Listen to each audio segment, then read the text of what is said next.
Mahal, bakit ako? Nilikha ni Miss Ruby Ann Ramirez. Titulo, Mahal, bakit ako? Mahal, naalaala mo pa ba nung unang beses mong binitawan sa akin ang salitang mahal kita? Nalaman ko kasi sa kaibigan ko na may mahal ka ng iba. Akala ko seryoso ka.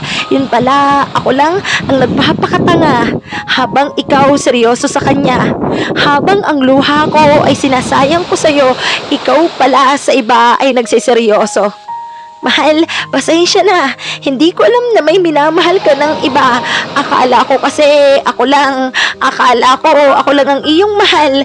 Yun pala, dalawa kaming iyong minamahal. Alam mo, ang galing mong maglaro. Para kung nilaro mo sa paborito mong laro na basketball. At nung nakapuntos, tumakbo ka sa kabila. Shiz, yung parang bulkasil na nga ako sa'yo. Ginawa mong panakip butas pero nakuha mo pa akong ipagpalit sa iba. Mahal, bakit naman sa dinami-dami ng tao sa mundo, bakit ako? Bakit ako ang nakuha mong saktan? Bakit ako ang nagawa mong paluhain? Mahal, bakit ako ang pinili mong bitawan?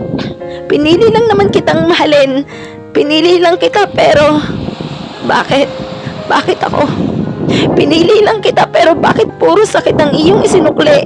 Puro luha at bighati. Nais ko lang namang maging masaya. Pero bakit ganito, mahal? Mahal, hindi na nga ako naghinala kasi malaki ang aking tiwala. Pero bakit iyong sinira? Paalam, mahal. Paalam sa pagkakataon na ako pa ang iyong mahal. Paalam sa relasyong iyo lamang pinaglaruan. Paalam sa sakit. Malaya ka na. Pinapalaya na kita. Pero isa pa ring tanong ang sa akin ay gumugulo. Mahal, bakit ako? At bakit kailangan ako?